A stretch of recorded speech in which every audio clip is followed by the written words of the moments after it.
Вітаю, дорогі друзі! Сьогодні печу плетені булочки з маком на здобному тісті. Готуються вони дуже просто, а виходять гарні, смачні і завдяки начинці соковиті. В миску для замеса выливаю теплое молоко, добавляю дрожжи и чайную ложку сахара из общего количества. Немного перемешиваю до растворения сахара. И 5 столовых ложек муки, тоже из общего количества, набираю полной сгоркой. Все это хорошо перемешиваю. Получается вот такая вот опара консистенции густой сметаны. Хорошо ее вымешиваю до однородности. Зачищаю стенки, накрываю, чтобы она сверху не засыхала, и отставляю для подъема. Пока опара подходит, я приготовлю сдобу. В миске соединяю яйца, высыпаю к ним сахар, здесь же и ванильный, 1 пакетик, соль. Все это хорошо перемешиваю и добавляю размягченное сливочное масло. Не растопленное, а размягченное. Если вот сейчас сдоба у вас получается не очень теплая, может быть, вы заранее не достали яйца из холодильника, не согрели их до комнатной температуры, то сейчас ее можно подогреть в микроволновке короткими импульсами. Перемешивайте и проверяйте. Как только она станет теплой, подогревать достаточно. А пара подходила 20 минут. И добавляю к опаре. Хорошо перемешиваю со сдобой. Не бойтесь ее перемесить, осадить. Выдавите из нее углекислый газ, обогатите кислородом, и дрожжи заработают с новой силой. Добавляю муку, не всю сразу, немного оставлю. Тесто должно получиться мягким, но не липким. Поэтому месите и смотрите на его консистенцию. Мука у всех разная, разная у нее клейковина, влажность, и поэтому разное количество может понадобиться для замеса. Кому-то меньше, а кому-то наоборот больше. Вот видно, что тесто очень мягкое, влажное. Добавляю еще муку. Снова оставляю чуть-чуть. И продолжаю замешивать ложкой, пока это возможно, пока она справляется. Потом буду вымешивать руками. Хорошо зачищаю стенки миски.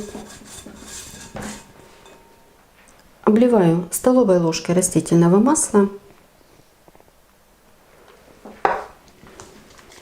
Вот теперь все эти крошечки быстро вместятся в тесто. Сейчас тесто размесится, будет более понятно, какая у него консистенция. И ту муку, которая осталась, можно домесить на столе.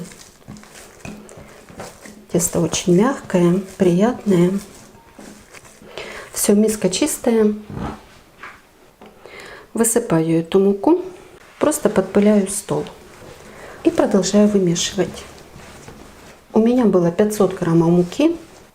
Буду добавлять ее по чуть-чуть, просто подпылять коврик, как только почувствую, что тесто начинает прилипать. Помесить его надо около 10 минут. В нем тогда хорошо развивается клейковина. Тесто получается более эластичное, а выпечка более пышная. Ну и вымешивайте, как вам удобно. Вот таким вот образом. Видите, пока тесто не прилипает, я муку не подсыпаю. Не надо забивать лишней мукой. Она забирает вкус сдобы. Тесто получается не такое вкусное. Или же вот таким вот образом. Посмотрите, какое красивое тесто. Желтое, но у меня на домашних яйцах. Видно, что очень мягкое, однородное и не липкое. Вот такое вот должно получиться тесто.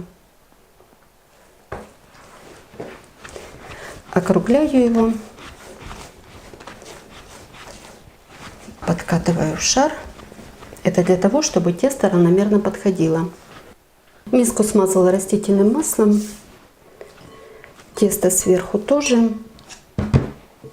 Накрываю и оставляю при комнатной температуре для подъема. На это понадобится 30-40 минут. Тесто подходило 40 минут. Посмотрите, какое сдобное желтое тесто. Булочки на нем получаются очень вкусные.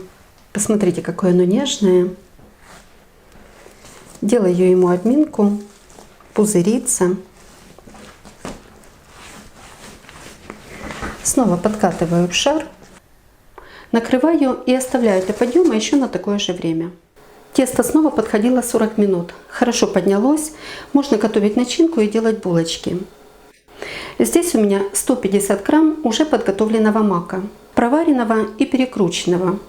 Он был замороженный, я его разморозила и согрела до комнатной температуры. Он хорошо переносит заморозку, остается сухой, рассыпчатый. Если вы будете готовить мак по моему рецепту, то сырого для такого количества вам понадобится примерно 100 грамм. Сейчас на экране появится ссылка, как я готовлю мак. И в описании над рецептом оставлю тоже. Еще понадобится сахар вместе с ванильным, 1 белок, желток от этого яйца я оставила для смазывания булочек, и сливочное масло. К маку высыпаю сахар вместе с ванильным, перемешиваю белок и сливочное масло комнатной температуры. Не надо его топить, иначе начинка получится жидкой. Белок и масло добавляются для того, чтобы начинка была нежная и сочная. Не першила в горле, так она получается намного вкуснее. Маслянистая, мягкая, влажная, но не жидкая. Ни в коем случае маковая начинка не должна течь. Все отставляю в сторону и буду раскатывать тесто. Подпыляю стол мукой. Его легче раскатать на муке. Тесто будет не так цепляться за коврик. Легче раскатывается и хорошо растягивается под скалкой. Растягиваю его в прямоугольный пласт. Сверху тоже подпыляю мукой и раскатываю в разных направлениях. Толщина этого пласта должна быть 5 мм или немного меньше. Сильно тонко его не раскатывайте. Тесто будет 3 слоя, плюс еще начинка. Булочки должны получиться пышными. Приподнимаю тесто, пусть оно расслабится, стянется, сядет на место.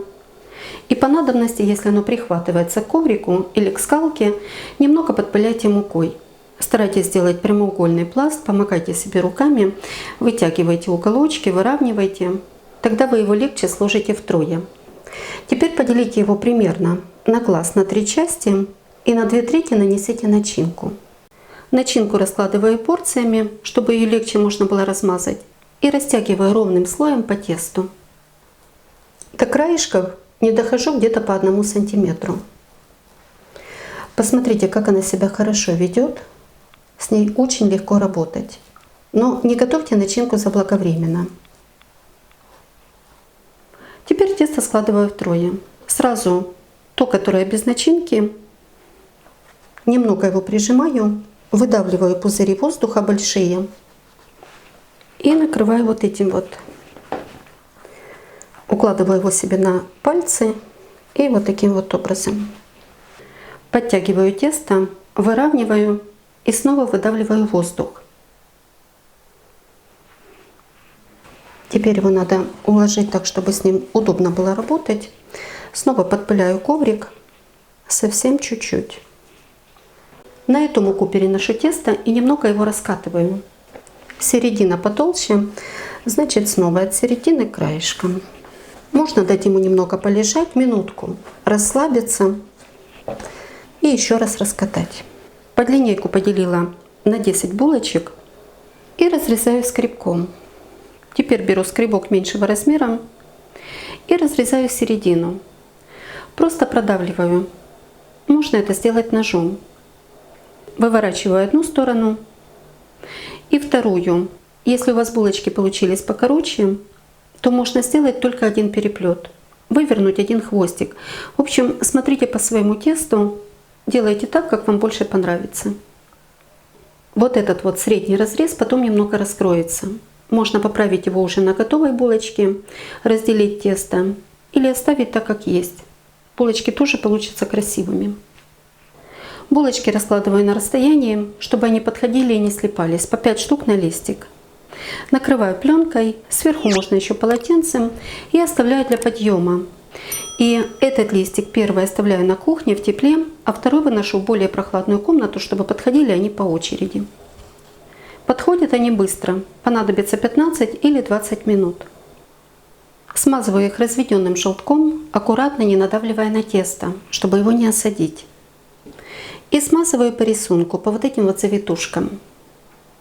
И вот только сейчас, когда смазала булочки, включаю духовку на разогрев, температура 190 градусов.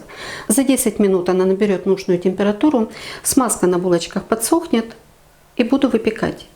Обязательно дайте им постоять, немного подсохнуть, тогда колеровка получится более яркая, красивая и блестящая.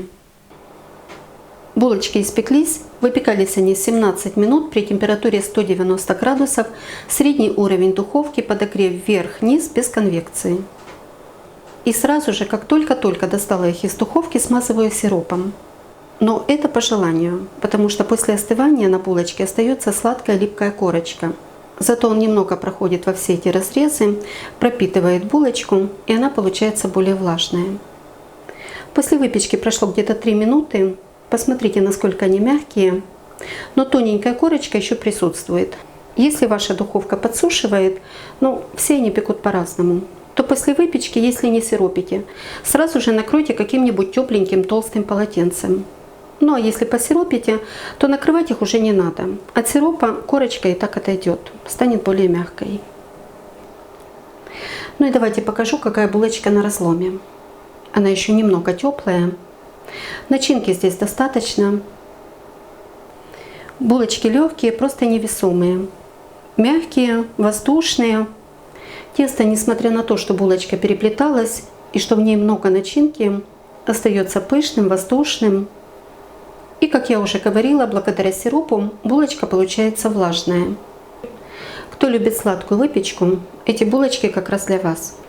Сдобное тесто, в меру сладкая начинка и сверху еще сироп. И вот крайняя булочка, где начинки было немного. Хочу показать вам само тесто. Посмотрите, какое оно красивое, насколько пышное. Готовьте с удовольствием, радуйте своих любимых такими вкусными домашніми булочками і приятного вам чаєпітія. А якщо вам подобаються мої рецепти, діліться ними з друзями, підписуйтесь на канал, залишайте коментарі. Щиро дякую за вподобайки і бажаю вам всього найкращого.